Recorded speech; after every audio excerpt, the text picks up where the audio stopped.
Vivre l'aventure par la lecture.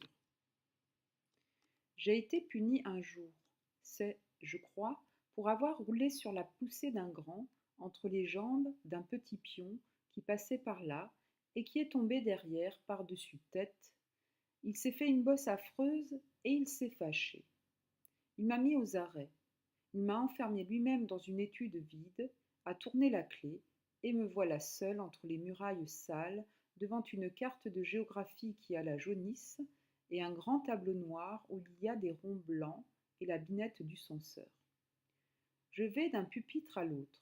Ils sont vides. On doit nettoyer la place et les élèves ont déménagé. Rien.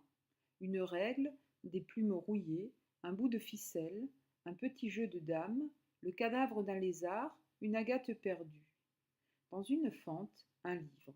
J'en vois le dos, je m'écorche les ongles à essayer de le retirer.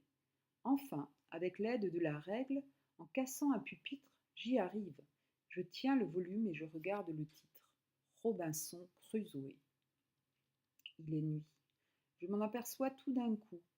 Combien y a-t-il de temps que je suis dans ce livre? Quelle heure est-il? Je ne sais pas. Mais voyons si je puis lire encore. Je frotte mes yeux, je tends mon regard, les lettres s'effacent, les lignes se mêlent, je saisis encore le coin d'un mot, puis plus rien.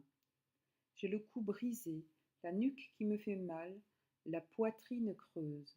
Je suis restée penchée sur les chapitres sans lever la tête, sans entendre rien, dévorée par la curiosité, collée au flanc de Robinson, pris d'une émotion immense, remuée jusqu'au fond de la cervelle et jusqu'au fond du cœur.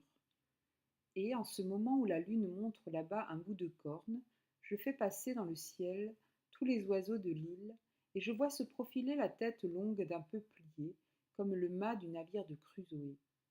Je peuple l'espace vide de mes pensées, tout comme il peuplait l'horizon de ses craintes.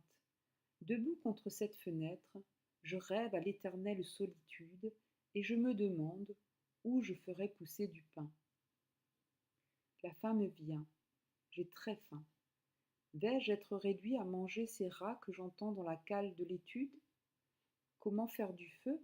J'ai soif aussi. Pas de bananes. Ah, lui, il avait des limons frais.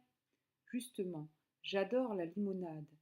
Clic, clac, on farfouille dans la serrure. Est-ce vendredi? Sont-ce des sauvages? C'est le petit pion qui s'est souvenu, en se levant, qu'il m'avait oublié, et qui vient voir si j'ai été dévoré par les rats ou si c'est moi qui les ai mangés. Il s'agit d'un texte de Jules Vallès, issu d'un livre qui s'appelle L'Enfant, publié en 1879.